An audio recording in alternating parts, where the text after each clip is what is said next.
Good afternoon. Welcome to the Golden Pathway Zoom seminar, where we try to help people transition from the 7 major world religions to the teachings of the Ascended Masters. We're so happy to have you here with us today. And our topic for right now is climbing the mystical path. And today we have with us David Brewer, who is going to do part 2 on the sons and daughters of God. We heard part 1 several months ago and people got excited, and we wanted to find out more that our spiritual detective here is investigating. So the Bible tells us the story of a chosen people, and Jesus called them the lost sheep of Israel. Many believe the Bible is also the story of a single Son of God who came to earth to show the souls of those chosen people the way to go. So in the Secrets of the Sons of God, part 1, we compared the use of the biblical phrase only begotten Son of God with the use of the Bible reference to sons of God. So today in part 2, we want to look at research from arcane sources, and we'll dig a little deeper, studying stories and additional Bible verses that refer to the sons of God. Hidden prophecies, concealed commandments, secret promises, and veiled visions are all part of the growing body of evidence that the number of sons of God shall be as the sands of the sea. That means there will be many, many, many sons of God, and you are probably one of them. David Brewer has been a keeper of the flame for over 50 years, and he's on staff at the Summit Lighthouse since 2012. He served on the Prosperity and Development team and now is a mentor for the new keepers of the flame. David grew up in a Methodist family, and at an early age, he loved Bible stories, but he wasn't very interested in the Bible itself. And then he heard Elizabeth Clare Prophet start to talk about the Bible, and now he enjoys being something of a Bible detective. He loves uncovering the deeper truths of the Ascended Masters' teachings that were in the Bible all along, and he's going to share some of those with us today. Welcome, David. We are so happy to have you with us. Well, thank you. I'm happy to be here. And by the way, the other thing that inspired me about the Bible was I started doing rosaries, which growing up Methodist, I never gave rosaries, of course, and until I became a member of this church, and then I gave them daily, and usually the children's rosary, but over time you hear the same verses over and over and over again. And there would be elements of time when all of a sudden the light bulb would go off and I'd say, wait a minute, what was that was said? Anyway, so that was another place. And of course, it was rosaries led by Elizabeth Clare Prophet.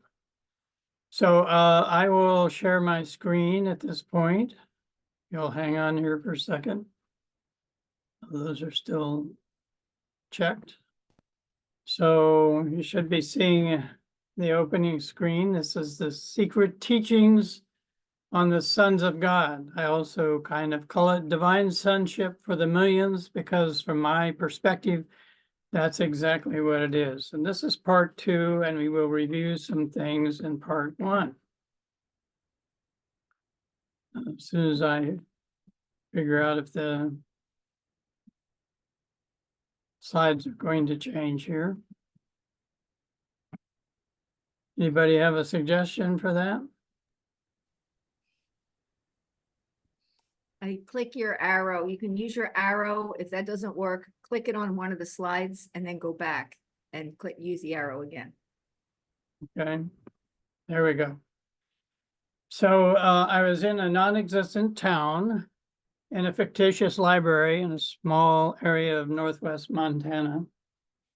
And I came across, if anybody remembers microfiche readers, that was before there were computers, and that was a way of storing information in old newspaper articles. And I came across this article in the Star Beacon, and one of the big headlines there says, "More sons of God are discovered. Numbers astound researchers." And then a little call out box there that says, these are really big numbers. In the future, there may be as many sons of God as there are grains of sand in the sea. And we will get to that in a minute here. But I wanted to show you some of the things that and you may see that I use the word Dave Starr sometimes. That's my detective name. This is some of what our investigative team has been looking into. Divine sonships, as you may remember, around 45 verses that suggest sons of God. Lots of information on the soul education, that's karma, the law of karma. And this one might be pretty interesting to do at some time down the future, reincarnation. I sometimes think of it as time travel for the millions because we've discovered more than 101 verses suggesting a reincarnational theme to life. We don't say it proves reincarnation. We just say it suggests a reincarnational theme to life. And then we have others, the path of personal Christhood, ascension. So we introduced Agent K-18. He's on loan to us from the Celestial Secret Service. We introduced him and his companion last time, K-19, but K-19 is on a different assignment this week. But I did want to talk about this. There's kind of a concept in Christianity that's called various things, but one of them is called inerrancy of the Bible. And it's saying this theory says that the Bible is the very word of God. It's the final authority in all matters of faith and life. And it's the whole truth and nothing but the truth. And I'm not going to suggest you need to believe this, and I'm not going to say that I believe it. What I am going to suggest is that for this period of about an hour, if we all just accept that this is true, because if it is true that there are no errors in the Bible, that means that there are both the only begotten Son of God, and there are also sons of God at the same time, if the Bible is true. And Jesus had problems in his day where he got challenged on the Jewish scriptures, which they considered the law of Moses and the law of God. And he made him think a few times when they challenged him about those things, because he really knew more than they, even about the Bible, and he also was the fullness of the Christ. He was the law of Moses. So, but what we really want to kind of determine is, what does the Bible really say about the Son of God or the sons of God? Is there one Son of God? Are there more than one? If there's more than one, how many might there be? If many, how do we join the club? And if there is a club, is there a roadmap to get to the club? Are there rules of the road? And as I used to say to my dad when we would travel from Kansas to California on a journey there to see relatives, I would say, how many more miles, Daddy? And so that's a good thing for us to ask, how many more miles till we become the fullness of the Son of God? So we're going to look at some of the verses that suggest that there may only be one Son of God. And one of the most prominent ones, there's only 5 that use the phrase only begotten Son of God in the whole Bible. 5 verses. Those 5 verses are in 2 books, the book of John and the first epistle of John. Epistle is a letter. And those 2 books are by the same author. But the most prominent one is this one in John 3:16. And this is what it says. For God so loved the world that he gave his only begotten Son, that whoever believes in him should not perish, but have everlasting life. And our more orthodox brethren in Christianity pretty much hang the hat of their belief in only one Son of God on that phrase. But it's actually found in 5 places in the Bible, the one that you just looked at, and then these that you see on the screen, John 1:14 and 18, John 3:18, and 1 John, the Epistle of John 4:9. And so we put together a prosecutorial summary because we are in the court of world opinion, public opinion. And everybody's got opinions about all kinds of things. And certainly a lot of people think there's only one Son of God, and they base it on these 5 verses. So that's the prosecutor's point of view. I'm doing his work for him. But we want to go into the concept that there may be more than one Son of God. And the first thing we wanted to mention here, we did it last time, is give you something that Christ said about power. And this came at a time when he was empowering his disciples to go out into the world and do many of the things that he had been doing, like healing the sick, casting out devils, teaching, preaching, comforting, all of those things. He was empowering them to have that full Christ power. But at that time, he said something I consider very interesting. He said in Matthew 28, all power is given unto me in heaven and in earth. That seems to me to be a lot of power. We know he was empowering his disciples, but we wondered if he delineated or talked about any other powers, and he did. And here it is. John 1:12. To all who received him, meaning Christ, he gave the power to become sons of God. So we did a little digging deep to unveil, so to speak, what this might mean at a deeper level. And so we took the word received and looked it up in the dictionary, Merriam-Webster's dictionary, as you see there, because received is the key to being granted the power to become the sons of God according to the verse. So we had 4 definitions of received down there, and what we like to do as private spiritual investigators sometimes is to do definition substitution. So we'll take that first definition and put it into the verse above. To all who come into the possession of Christ, he gives power to become sons of God. Or definition number 2, to act as a receptacle or container for. So to all who act as a receptacle or container for Christ, he gives power to sons of God, to become sons of God. To all who assimilate through the mind, he gives power to become sons of God. And I'm reminded of the other verse, which says, let that mind be in you, which was also in Christ Jesus. And here's another one of the 3 verses. There's 3 verses in the same 2 books that talk about sons of God by the same author. So we won't go into that one so deeply. We will take a little deeper dive, so to speak, on this one. So this is John, first epistle of John, chapter 3. Beloved, now are we the sons of God.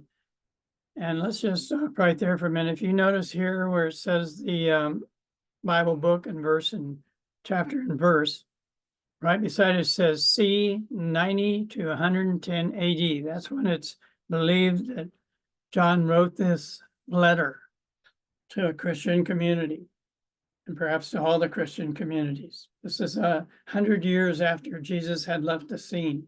But look what he's saying to the Christians in that day. Now are we the sons of God. So we don't have to wait 2,000 years later to figure this out. He was already talking about it, and so was Paul. But let's continue on here. Beloved, now are we the sons of God, and it doth not yet appear what we shall be, but we know when he shall appear, we shall be like him, for we shall see him as he is. And again, we wanted to do a definition substitution on the word like, because we shall be like him. So dictionary.com says like means of the same form, appearance, kind, and character as. So let's just stick that into that sentence. But we know that when he shall appear, we shall be of the same form, appearance, kind, and character as him, as Christ, for we shall see him as he is. So that's kind of a mysterious statement. But just taking those 3, on the left, one side we have the one and only, perhaps, and on the other side, more than one. So more than one, and the same author in the same books is talking about sons of God in the plural. 3 verses, 2 books, same author, John. So we wanted to find out if there was more than just, these verses on the sons of God that we've already talked about. And there is a verse in the Bible that says that the creation is waiting for something. and it's waiting for something really, really big, in my opinion. So we would like to go to the dictionary. You know, Mrs. Prophet used the dictionary a lot, looked at word origins and things. And so this is dictionary.com, and it has the meaning of creation is the original bringing into existence of the universe by God. So that's what creation is. And we wanted to find out, well, just how big is creation if the whole of creation is waiting for something. So this is a picture of the Milky Way galaxy. Now we are on a planet, planet Earth. We're in a solar system with several other planets spinning around our sun. And that's just one of the solar systems in the Milky Way galaxy. And there's 150 to 250 million solar systems in the Milky Way galaxy, and maybe 100 billion planets. But the creation is much bigger than just the Milky Way galaxy. It's stated that the creation might contain 100 billion to 2 trillion galaxies like the Milky Way galaxies, and maybe 10,000 times 10,000 gazillion planets. I just made that last number up just for fun. So all of this creation throughout all the universes is waiting for something, according to the Bible as I see it. And yet, what could it be? Well, the Ascended Master Hilarion, in his last embodiment is Paul, previous embodiment is Paul, the Apostle, gave us a secret prophecy. So, shh, don't tell anybody. And he said, the creation, which we just defined, the creation waits in eager expectation for the sons of God to be revealed. And so it's quite possible that is happening even as we speak and talk together. But let's go back to the very beginning, at least the beginning where the Bible starts. And there's a Psalm 82 that says, so we can look at Psalms as God speaking to us through the Psalms, and this is what God says through Psalm 82. God says, ye are gods, and all of you sons of the Most High. Nevertheless, ye shall die as men. And there in the beginning is pictured there, the creation of Adam and Eve, and the which we'll get to later here, but Luke, in tracing the ancestry of Jesus back, all the way back to Adam and Eve, said, because he couldn't figure out a human being to attach the fathership of Adam to, he said, Adam was the son of God. So if Adam was the son of God, that makes Eve the daughter of God, the way I look at it anyway.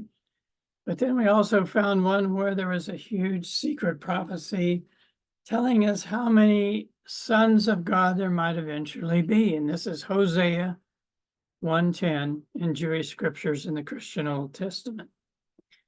And I've taken this one verse and divided it into 3 parts, and I'll explain that as we go, but let's read through it. So it begins, the number of the children of Israel shall be as the sands of the sea, which cannot be measured nor numbered. So that's where we start off as children in God's eyes. And then it comes to pass in part 2 that we get a little disobedient, rebellious. We chase after other gods and other mix with other races and all kinds of things. And God gets to the point where he says that in that place where it was once said unto them by God, you are not my people. God's pretty firm about that. But God goes and prophesies a secret prophecy in part 3 and says, there in that same place, I'm guessing planet Earth, therein it shall be said unto them, ye are sons of the living God. So if we want to get an idea of how many sons of the living God there might eventually be, we can simply just turn this around, place part 3 at the top, part 1 at the bottom, and we come up with this statement. The number of the sons of the living God shall be as the sands of the sea, which cannot be measured or numbered. And you may remember that we did a meditation last time. We won't do it again, but basically Imagine if you were sitting in your beach chair on any beach, your favorite beach or any other beach, and try to determine how many grains of sand are just on that one beach. Look all the way down to your right, all the way down to the left, all the way around you, down to the water. How many grains of sand are just on that one beach? And wait a minute. Oh, what's happening? Oh, the tide is going out. What do we see? More sand. And so if you looked at all the grains of sand on all the beaches in the world, you would come up with a lot of grains of sand, methinks. So there might be eventually many sons of God beyond our ability to comprehend the number. We also have a secret commandment that we talked about last time. This is actually one of the basic principles we find in the science of the spoken word. This is Isaiah. God speaks through Isaiah to the people in the day of Isaiah and to our day today. And God says to us, ask me of things to come concerning my sons and concerning the work of my hands, command ye me. This is a statement concerning the sons of God, the works of God's hand, and how in order to get those works into our hands, we should command God, and God is commanding us to do so. And it's a basis of the science of the spoken word, which you can read in the book of the same name. Now, I wanted to point out something to you because here's a statement of Jesus, part of the Beatitudes in the Sermon on the Mount. Blessed are the peacemakers, for they shall be called sons of God. And there's a bunch of versions of the Bible there that uses that term, sons of God. But a lot of versions of the sons of the Bible do not use sons of God, it uses children of God. Blessed are the peacemakers, for they shall be called children of God. We talked a little bit about it last time, but we'll mention it briefly again. Consider yourself when you were 3 or 4 or 5 or 6 years old. Were you a child? And what happened to you?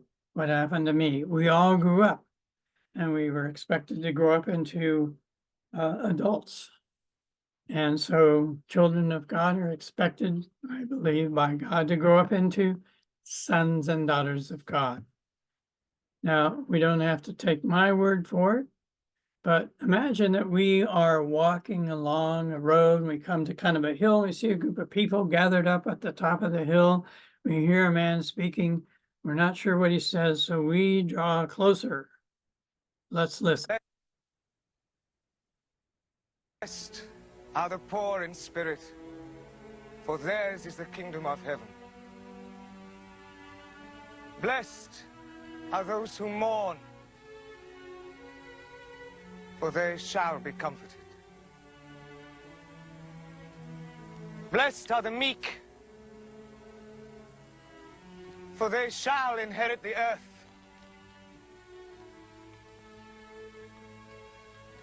Blessed are those who hunger and thirst for what is right, for they shall be filled. Blessed are the merciful, for they shall obtain mercy. Blessed are the pure in heart, for they shall see God. Blessed are the peacemakers, for they shall be called sons of God. Blessed. So we can take his word for it if we like. It's something we all can choose. But Paul, in his letter to the Corinthians, said this: when I was a child, I spake as a child. I understood as a child. I thought as a child. But when I became a man, I put away childish things. He elaborates a little more in his letter to the Galatians. And he says, as long as the heir is a child, he is no different from a slave, although he owns the whole estate. He is subject to guardians and trustees until the time set by his father. So also, when we were children, we were in slavery under the basic principles of the world. But when the time had fully come, God sent his son, born of a woman, born under the law, to redeem those under the law, that we might receive the full rights of sons. So Paul tells us. And one more that I don't remember if this is in part 1, but this is a really important one. This is from Hebrews chapter 12. And this is God speaking to us through the book of Hebrews. Now, Hebrews is interesting because you may remember that Elizabeth Clare Prophet thinks that it might have actually been written by Jesus or dictated to somebody by Jesus, because it's quite mystical and goes into some things that nobody but Jesus would know. But here's what it says. What you have come to is Mount Zion and the city of the living God, the heavenly Jerusalem, where millions of angels have gathered for the festival, with the whole church, in which everyone is a firstborn son and a citizen of heaven. Imagine all the citizenry of heaven right now, those who have ascended into the purity of the divine light, as firstborn sons. Now, it may interest you as it did me. Down below there, I'll read it to you in case it's small on your screen. This is a part of a Pearl of Wisdom, volume 22, number 1, from Archangel Gabriel, speaking through Elizabeth Clare Prophet, says, the mystical interpretation of the word Zion is I am that I am, or the individual I am presence. And sometimes Zion is spelled Z-I-O-N and sometimes S-I-O-N. So if we were to go through all of the verses that refer to sons of God, we'd have what you see in the right column there, 45 verses, 9 times more verses than the 5 verses that may suggest there's only one Son of God. And that's in 18 books, 9 times more books than the 2 books that refer to the only begotten Son of God, and 12 times more authors than the one author of the 2 books. So there's quite a lot of evidence, and that's, since I'm taking the defense attorney's point of view right at the moment and presenting the court of public opinion with these and entering into these evidence, these 45 verses. And we did talk a little bit also about daughters of God. And going back, let us make man in our image, after our likeness. So God created man in his own image. In the image of God created he him, male and female created he them. So as we see here, I believe it is, yes, Luke chapter 3 traces the ancestry of Jesus, and he gets back down all the way down to Adam, goes past Enoch and so forth, gets to Adam, and he says Adam was the son of God. And I think that means that Eve must have been the daughter of God, because God created Eve ostensibly out of Adam's rib, as I recall it. But we also have a secret commandment, again from Isaiah. God speaking to us this secret commandment through the prophet Isaiah says, bring my sons from afar and my daughters from the ends of the earth. And I believe as we are here together today in this timeless, spaceless technology provided for us by Saint Germain, that we are doing just that. We are bringing, through all of the things that we do as sons and daughters of God and children of the light and keepers of the flame, we're bringing the sons and daughters of God back together. It's echoed by in a letter from Paul to the Corinthians again. God speaks to us through that letter. I will be a father unto you, and you shall be my sons and daughters, saith the Lord Almighty. I guess if the Lord Almighty says it, we ought to listen.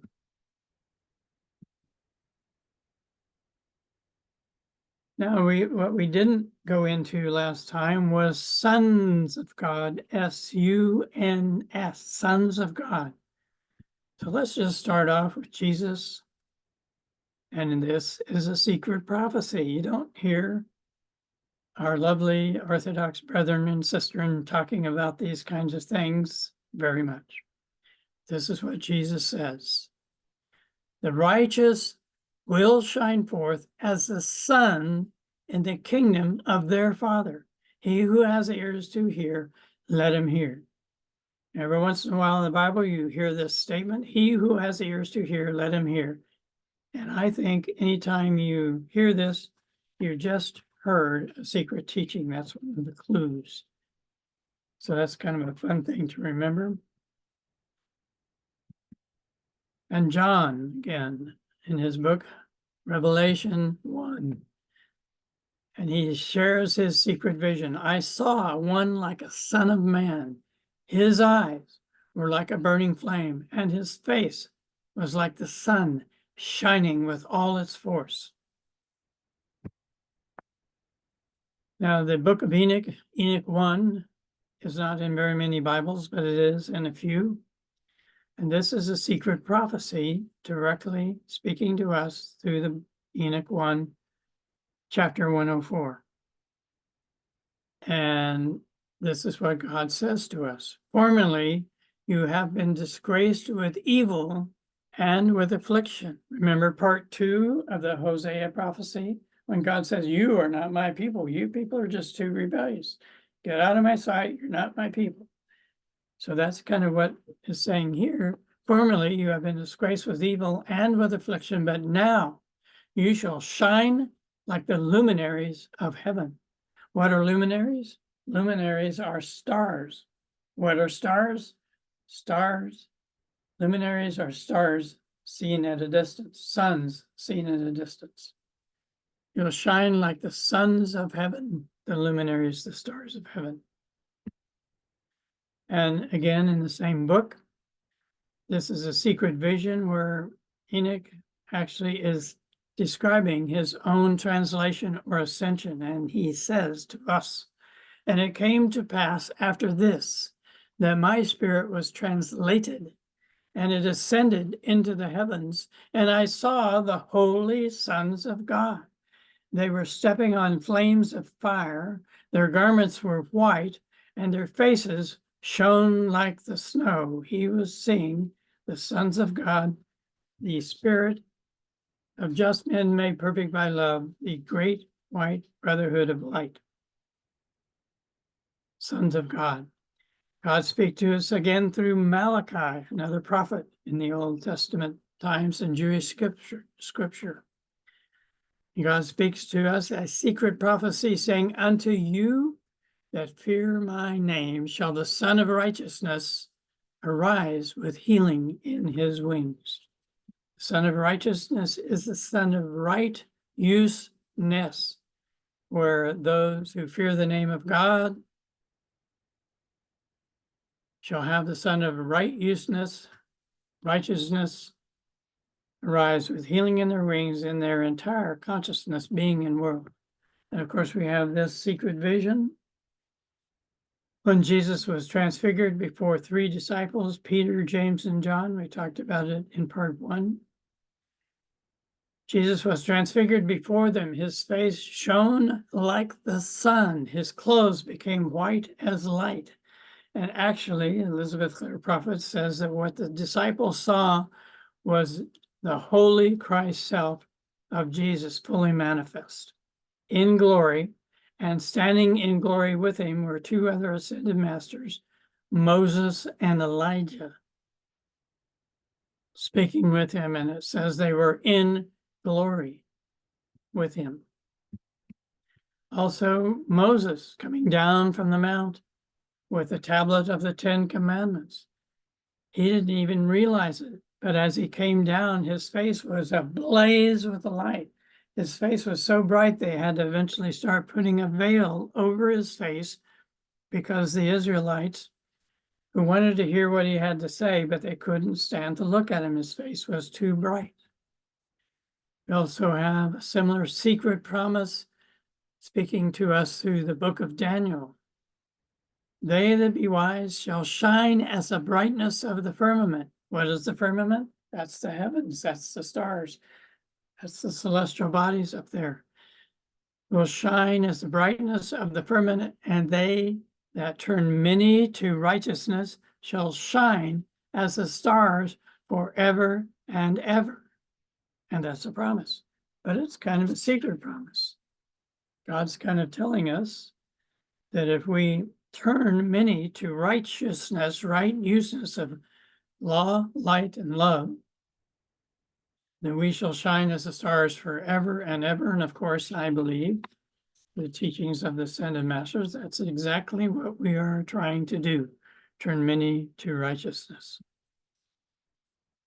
And I wanted to, this book is actually not found in the Bible, but it's part of Bible era literature. Now, there are Bibles that have Baruch 1 in them as one of their books. I haven't found a Bible with Baruch 2, but this is kind of an important one. And let's just read down through it. Again, God is speaking to us through the secret prophecy. God is saying, as for the glory of those who prove to be righteous on account of my law, their splendor will be seen, will be then glorified by transformations, and the shape of their face will be changed into light of their beauty, so that they may acquire and receive the undying world which is promised to them. They will see that world which is now invisible to them, and they will see a time which is now hidden to them. And time itself will no longer make them older, for they will live in the heights of that world, and they will be like the angels and be equal to the stars, and they will be changed into any shape they wish, from beauty to loveliness, and from light to the splendor of glory. So all of these are talking about right useness as a step in this process. And I actually believe this is a prophecy of the ascension of the sons and daughters of God. Now here's a bonus round. I wanted to throw this in. This would be something we talk about another time. Sometimes when I read a Bible verse like this one, this is a secret vision from Revelation. It's not going to talk about the sons of God specifically, but this is what it says. And I beheld, and lo, this is John again, writing in Revelations. I beheld, and lo, a lamb stood upon Mount Zion. See, there's Zion, spelled with an S. And with him was 144,000, having his name and the name of his Father written in their foreheads. Well, I think we all have heard Sana Kamara comment on the 144,000 having the Father's name written in their foreheads.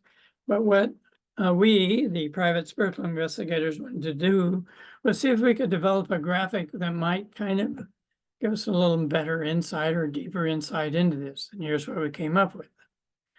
This young lady has the name of his Father and his name written in her forehead. I am Christ. And of course, we know that the forehead, behind the forehead anyway, is what we call the third eye. Jesus said, if your eye be single, your whole body be filled with light. And in the Eastern religions, they call it the all-seeing eye of God, or the Ajna Center.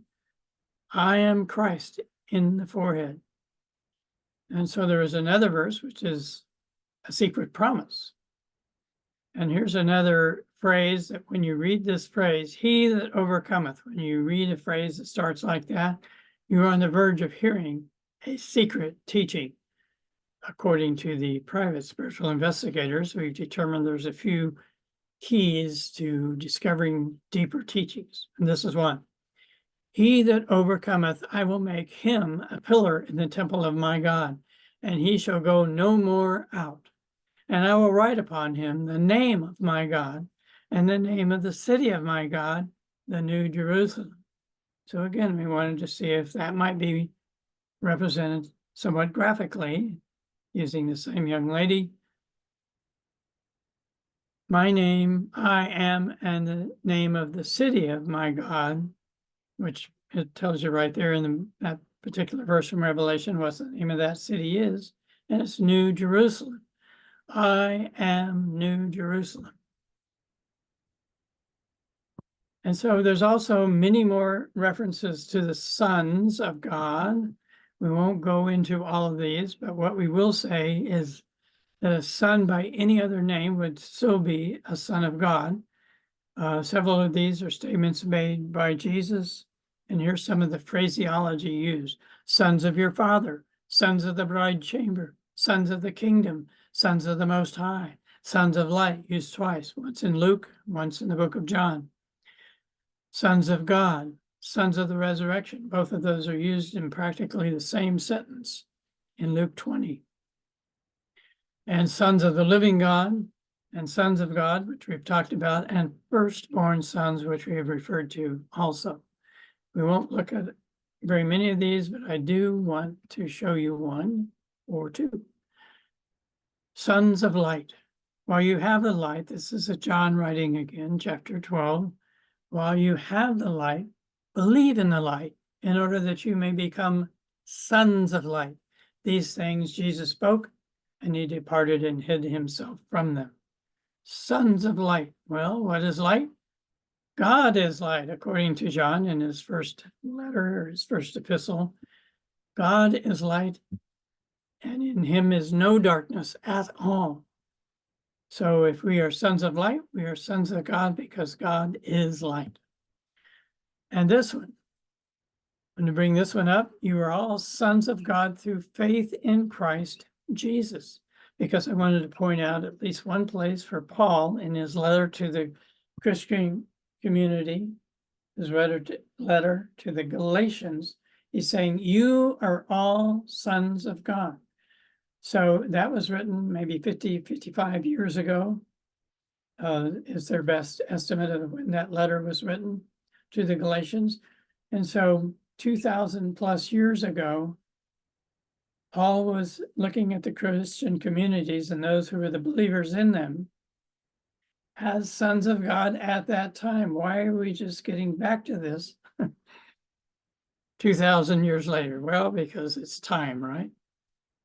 And we said this one before, but I wanted to go and add a little on the end.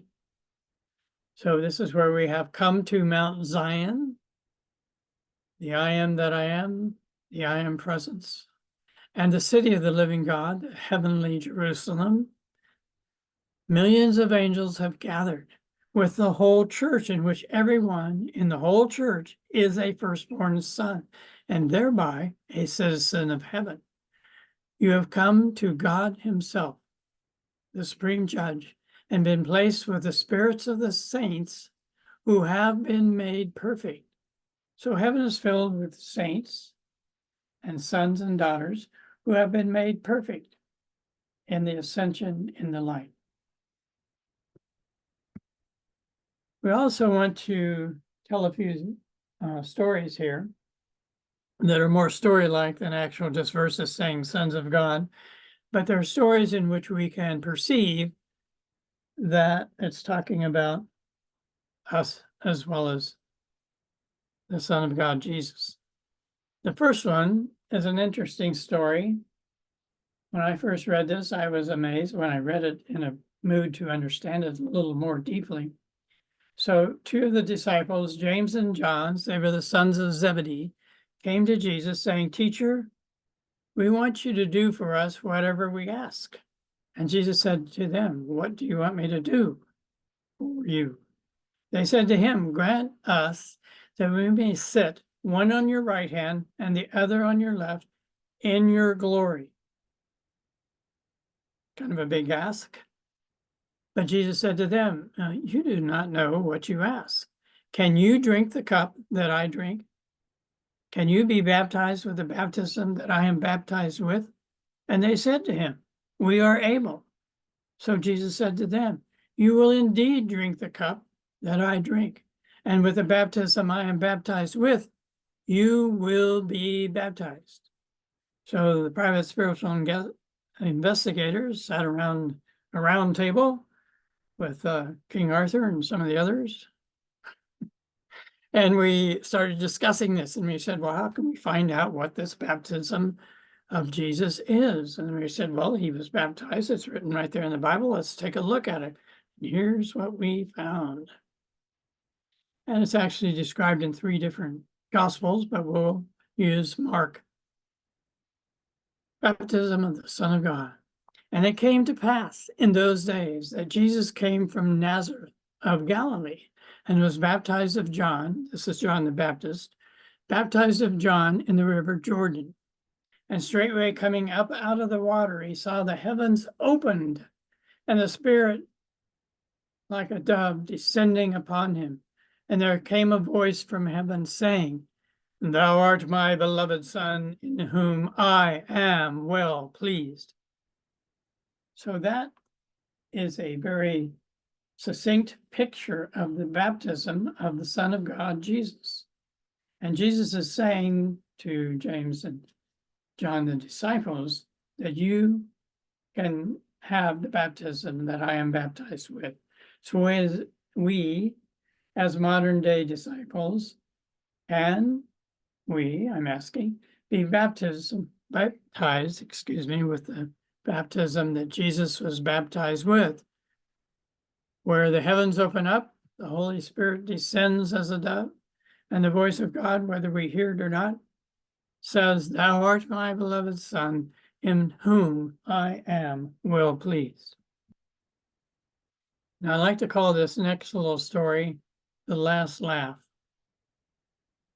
And this is from the Book of Wisdom. The Book of Wisdom is not in all Bibles. It's not in the Protestant Bibles. I believe in the Apocrypha, but it is in the Catholic Bibles.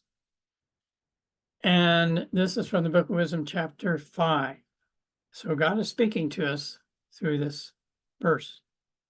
God is saying, all will come trembling to the reckoning of their sins. Their crimes confronting them will accuse them. The virtuous man who knows his own sins and crimes, but repents of them, stands up boldly to face those who have oppressed him, who thought so little of his sufferings. At the sight of him, his accusers will shake with coward's fear, amazed that he should be saved so unexpectedly. Stricken with remorse, the accusers of these repentant brethren will say to each other, and say with a groan and a great distress of spirit, This is the man we used to laugh at. He was a butt for our sarcasm. Fools that we were. We regarded his life as madness, and we thought his end would be without honor. How is it that he has come to be suddenly counted as one of the sons of God? How does he come to be assigned a place among the saints? How indeed has he done this? So there's another story I'd like to have us consider meditatively. So there was a time when Jesus was sitting around in a place and teaching at a group gathered around him. And Jesus' mother and his brothers came to that place, and standing outside, they sent for him and called for him. And a crowd was sitting around Jesus, and they said to Jesus, Your mother and your brothers are outside asking for you. And he replied, Who are my mother and my brothers? And looking around at those who sat about him, he said, Here are my mother and my brothers. Whoever does the will of God is my brother and sister and mother. So all we have to do to be a son of God is do the will of God.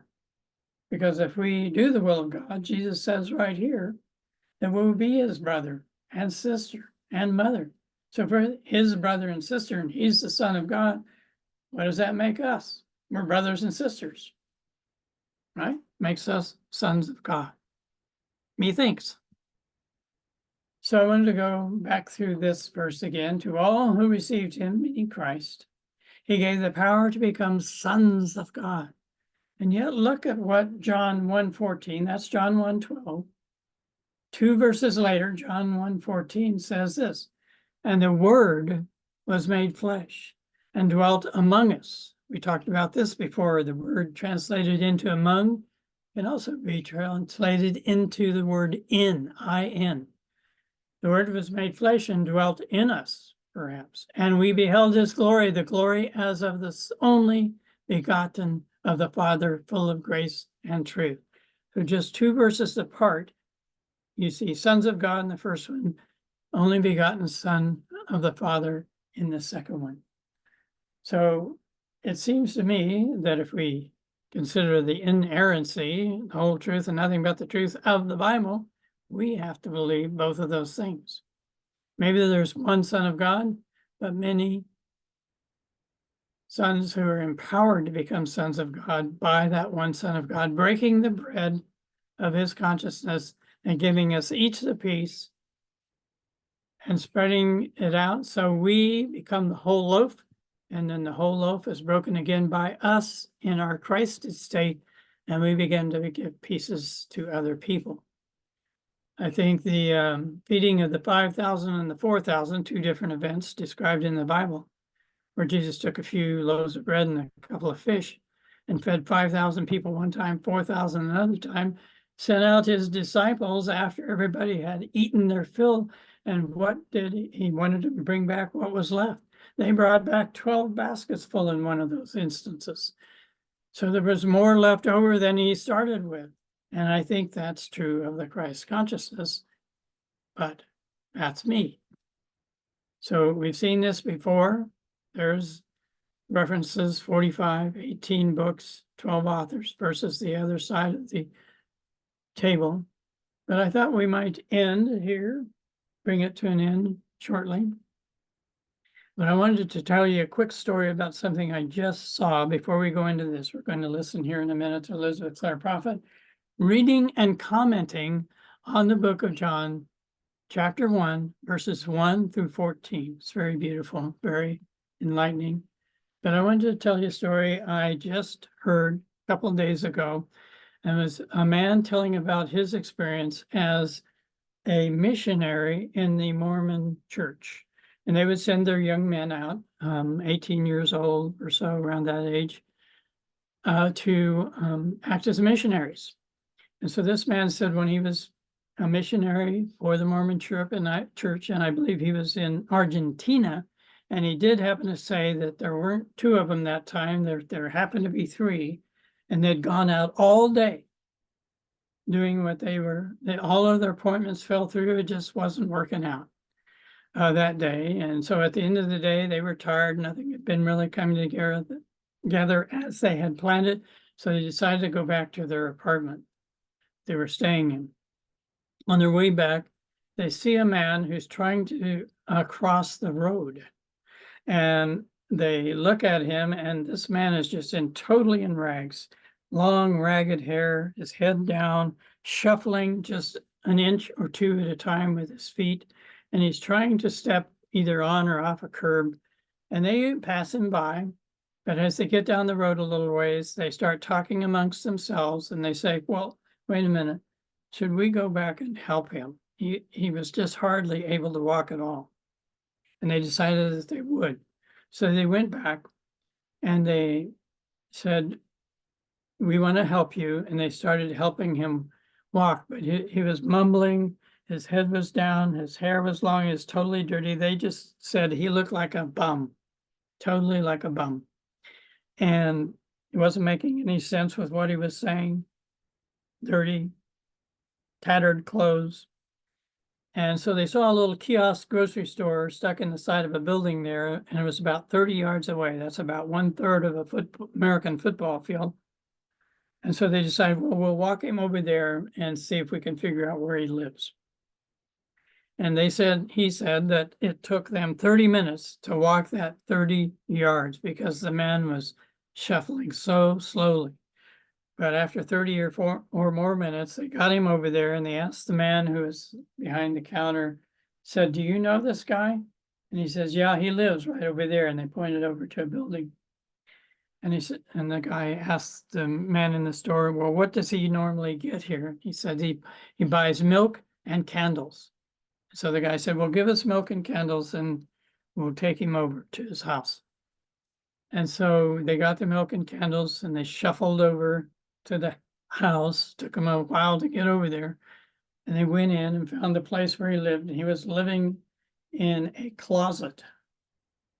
And there was a chair in the closet and a little table in front of the chair. And behind the chair was shelves.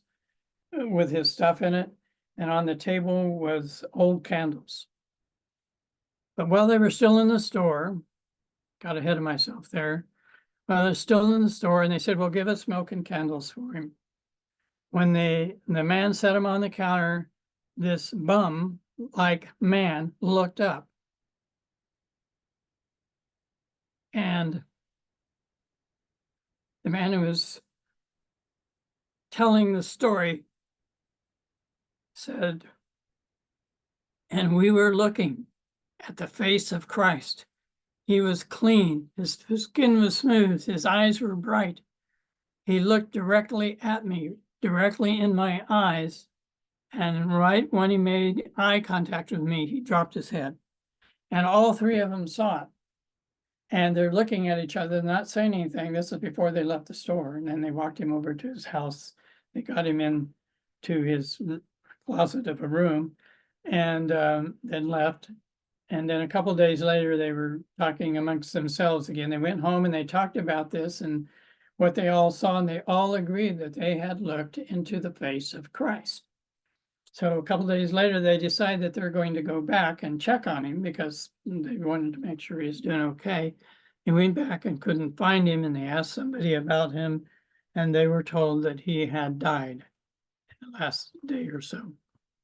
And I tell that story because that's what that verse reminds me of.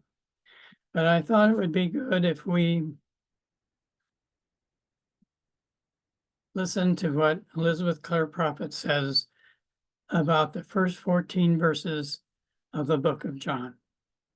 There was a man sent from God whose name was John. The same came for a witness, to bear witness of the light, that all men through him might believe. He was not that light, but was sent to bear witness of that light. We are not the light, but the light lives in us, and we are all sent to bear witness of this light. That was the true light which lighteth every man that cometh into the world. That was the universal Christ of Jesus, the divine spark, the threefold flame. He was in the world, and the world was made by him, this universal Logos, this universal Word, which is this divine spark, this Christ of Jesus. But the world knew him not. He came unto his own, and his own received him not. And who are his own? The light bearers of Sanat Kumara. But as many as received him, to them gave he power to become the sons of God, even to them that believe on his name, which were born not of blood, nor of the will of the flesh, nor of the will of man, but of God. Those who are born of God in the beginning, not of blood or of the will of the flesh, as mechanization man, nor of the will of man, but those who are born of God, these are his own. And those who were his own, who received him, received his heart. To them gave he power to become the sons of God. This power is the threefold flame and the increment of transfer.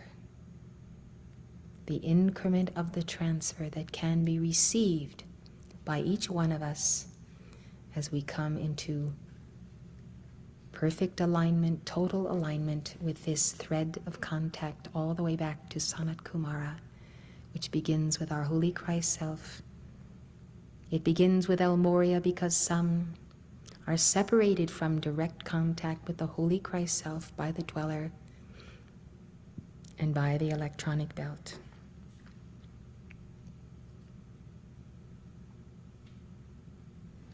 Those who believe on his name, the name of Jesus Christ is an outer name. Jesus the Anointed. His inner name includes the name, I am that I am. He embodies the Lord, the I am presence. He embodies that Lord in his heart. Thus I am that I am with a 6-pointed star is the sign of every one who is born of God. The Word was made flesh and dwelt among us, and we beheld his glory, the glory as of the only begotten of the Father, full of grace and truth. To see his glory is our desire, for by seeing there is transferred through the inner eye and the outer eye the arc of the light. We must be able to see and know the glory we seek to be infilled with. And that process is the very process of the dynamic decree.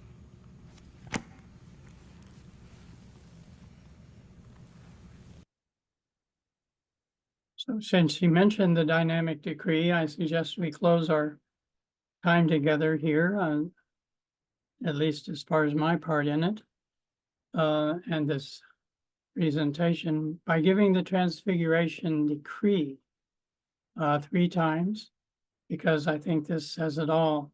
And so if you make sure your microphones are off, it won't get any echoes, and I'll lead it. I invite you to join me. Transfiguration together. I am changing all my garments, oh, ones for the bright new day, with the sun of understanding. I am shining all the way. I am light within, without. I am light is all about. Fill me, free me, glorify me, seal me, heal me, purify me. Until transfigured, they describe me. I am shining like the sun. I am shining like the sun. I am changing all my garments, oh, one for the bright new day. With the sun of understanding, I am shining all the way. I am light within, without. I am light is all about. Fill me, free me, glorify me, seal me, heal me, purify me. Until transfigured, they describe me. I am shining like the sun. I am shining like the sun. I am changing all my garments, ones for the bright new day. With the sun of understanding, I am shining all the way. I am light within, without. I am light is all about. Fill me, free me, glorify me, seal me, heal me, purify me. Until transfigured, they describe me. I am shining like the sun. I am shining like the sun. Amen. Amen. Thank you, David. That was wonderful. I think You're we all welcome. got some new insights on sons and daughters of God. Yeah. And we probably should take a few minutes for questions that people might have or comments that they might like to make. If you will unmute yourself and address David directly, that would be perfectly fine.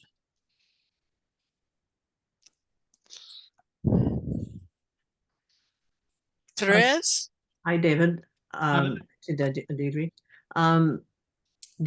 When you're talking about John and the comments on the book of John, Yes. there was a picture, a pink picture of a book, and but it didn't. There wasn't. I didn't see a title on the front of the page, on the front cover that says that made reference to the comments of John, the book of John. And I was just wondering if I wanted to order that book, then like how what am I going to say to the bookstore people? That's not really a book. It's a painting. Oh, okay. Yeah. So the painting isn't available at this time to purchase.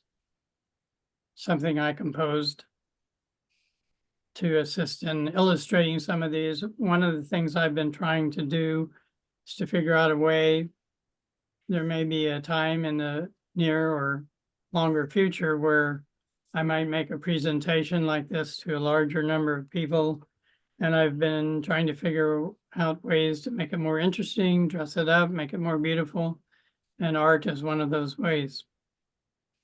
And movie excerpts and things like that are another one of those devices. But then, maybe someday there will be a book like that with that picture on it. Thank you very much. You're welcome. Anyone else? You all look like beautiful sons and daughters of God. Thank you. Looks like, Trinidad and then Karen. and you have to unmute yourself, Trinidad.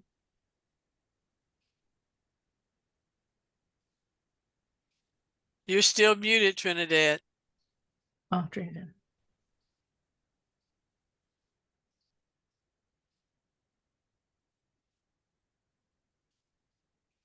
Maybe we should go on to Karen while she works on that. Karen can turn her microphone on.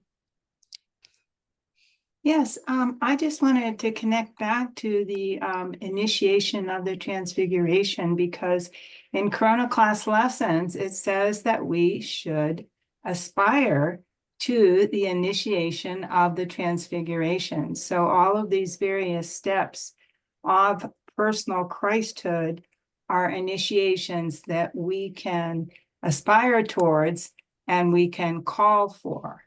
So I think that's, it really struck me. It was just a wonderful presentation, but at the very end, doing the Transfiguration with everyone, that's what came to my heart to share. Mhm. Thank you. Thank you. And it looks like Joy. Thank you. Also on the point of the Transfiguration, because kind of traditionally, like in the Catholic teaching, seems like the Transfiguration is shown as being the ascension of Jesus, right? So when we in our in Heart and Hand, we go to Transfiguration and then the ascension. I was just and then in the actual life of Jesus, Jesus stayed back for about until he was about 81, and then he ascended in. Was that in the inner, in the in Luxor, where no, in Arabia, I think that's where he ascended. Was that also physical? And was it? How did he? How would he have looked? Like, I comment on several things you said there. So my understanding through the teachings of the Ascended Masters that there's three different things. There's the Transfiguration, which was viewed by Peter, James, and John, and written up in the Gospels. There's the Resurrection, which after the Transfiguration, Christ was crucified. Then there was the Resurrection, which is where he resurrected, and God resurrected his physical body, and then later purported it in Christian terms to be 40 days or so later. But we understand that he actually just disappeared from that part of the world and ended up in Kashmir, India, where he did live to be 80 or 81 years old and then ascended. So I think what he did was he demonstrated the ascension. Says, here's what it looks like when somebody ascends, because he was walking up Bethany's Hill. The farther he walked, the more light he was gathering and gathering and gathering and walking up, and a crowd of 500 people were walking up behind him, watching him. And he got up and started, he had so much light in him, he started floating off the ground. And then he disappeared in that cloud of light and wasn't seen again until sometime later than that. But yeah, I think he demonstrated the ascension. Here's what it's like. I'm going to ascend later, but I'm going to show you what it looks like. So that's my way of looking at that. Okay, thank you very much. I was wondering if everybody knows, you probably know, but that Mother said actually that in the Easter conference after Mark ascended, she had the transfiguration, she was transfigured. And she said that some people actually witnessed it. Okay. I had not heard that. I do remember a couple of things about the transfiguration that Elizabeth Clare Prophet said related to Jesus's transfiguration.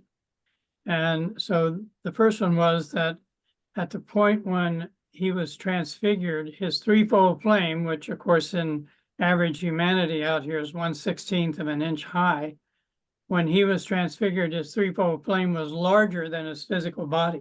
And we have that, we have a couple of different pictures of it representing that. And she also said that that was the point at which he was permanently bonded to his holy Christ self. So he's permanently bonded. So he always was the Christ. He had access to the Christ, he had the full powers of Christ, but he wasn't permanently bonded. And she said then that a soul needs to be permanently bonded in order to pass the next test, which is actually the crucifixion. So that we need to be transfigured before we get crucified, because that's what gives us the boost and the greater light to pass through the intensity of the crucifixion, which happens in many different ways, of course. That's my memory of what she talked about related to that. Any more questions? Answers? Smiles? Miles and miles of smiles. There is a question in the chat. Patricia, do you see that? I did not, but I shall. Thank you. How do you manage to deal with people who have been told that Jesus is the only Son of God and whatever teachings tell otherwise are not giving the truth? Well, this is a very, very good question, and this could almost be a separate one of these programs.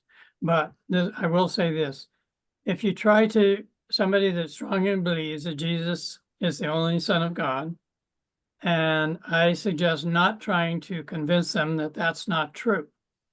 What I like to do when something like this happens is I like to have ready questions that I will ask them. And I'll say something like this. I wonder if you would mind if I ask you a question. I'm so glad that you were talking about Jesus and the only Son of God. So there's this verse in the Bible that I've been wondering about, and it says this, and I wanted to get your take on this. It's where Jesus said, "He that believeth on me, these works I do, shall he do also, and greater works than these shall I do, or shall he do." Meaning that Jesus is telling us there's greater works that we can do than he did. And so I don't tell them that they're wrong, or I don't try and say, well, look at all these verses. I try and ask them a question that will hopefully open their hearts and their minds to a bit broader thing. Because if I ask a question, I'm saying to them in a sense, I really appreciate the authority and the knowledge base that you have about Jesus. Because it's important. Jesus is the only begotten Son of God. I mean, I believe it 100%. And I also believe in the sons of God, that he has, as Mrs. Prophet was saying, the power to transfer that from him to us so that we can then take that ball, so to speak, and run with it, the ball of Christhood in our threefold flame. So that's what I like to do. I don't get into arguments with people. I like to have discussions with them. So I try to have 2 or 3 verses out of the Bible that are kind of on the fringe, not the core belief of Orthodox Christians, but something that might get them to think a little beyond. And then if they give me an answer, I'll maybe go on from there. I might have another verse ready and say, well, I've been wondering about this other verse as well. And that's where John, in the book of John, says in verse 112, in some versions of the Bible, to all who received him gave he power to become sons of God. And I thought, how do you think that works? How can we do greater works? Those kinds of questions. I don't try and tell people they're wrong or they should read this verse or that verse that talks about the sons of God. I might ask them a question because that respects who they are and what they believe, and they don't have to be interested at all. Yeah. Thanks, David. Great approach. Rosalinda, thank you for pointing me to the chat. It's your turn. Well, 2 things. One is if they see the chart of the presence, they may recognize the Christ on a soul level. Without saying too much, I have witnessed it. And the other thing is that Mother gave a great lecture on this very topic, and it's published on the Essentials from I think it was the end of the year 2023, and the title was something like, I just heard it today, in fact, she's in a yellow sari. It's something about how you can elevate your consciousness with the science of the spoken word, but she's actually talks exactly about that question. And so I think it's very abstract in a way, but it's a great thing for us to listen to, because every time I hear Mother talk about it, it helps me. And then maybe you could translate it to people, but they have to be ready. Like you said, you can't try to talk them into it. That might help us all is to just, I'll say this real shortly, is to like I said, have questions available, but just have a game plan, because sooner or later it's going to happen. You're going to be in front of somebody who believes that Jesus is the only begotten Son. And it'd be nice to exchange energies with them, but just do it in a way where you really respect where they're at, and we don't try and tell them what to believe. Mhm. There's another question in the chat. In your slides with Bible verses below, it was the Bible source, name, chapter, and verse number were one or more capitalized letters, which look like acronyms. What do those mean? And I assume that person is asking about RSV for Revised Standard Version, KJV, King James Version, and you got a couple more. Yeah, I use a Bible software called BibleGate. You can get it, it's free, just download it. And so if you use that software, you have access to 60 different versions of the Bible approximately. And so sometimes I use those abbreviations of the various versions, like KJV is King James Version. Some of them I write them out on a couple of slides there. I had so many to put in that I had them all abbreviated, but you can go to BibleGate.com and look all of those up. Thank you, David. I think we need to bring our talk today to an end. It's been wonderful. I think we all learned a lot. I'm grateful for your presence and for everyone who came and attended this session and asked such wonderful questions. And we'll look forward to being with you again on August the 18th. And hopefully I'll have a computer and won't have to wait until the last minute to send out the invitation. God bless and God victory, sons and daughters of God. Yay!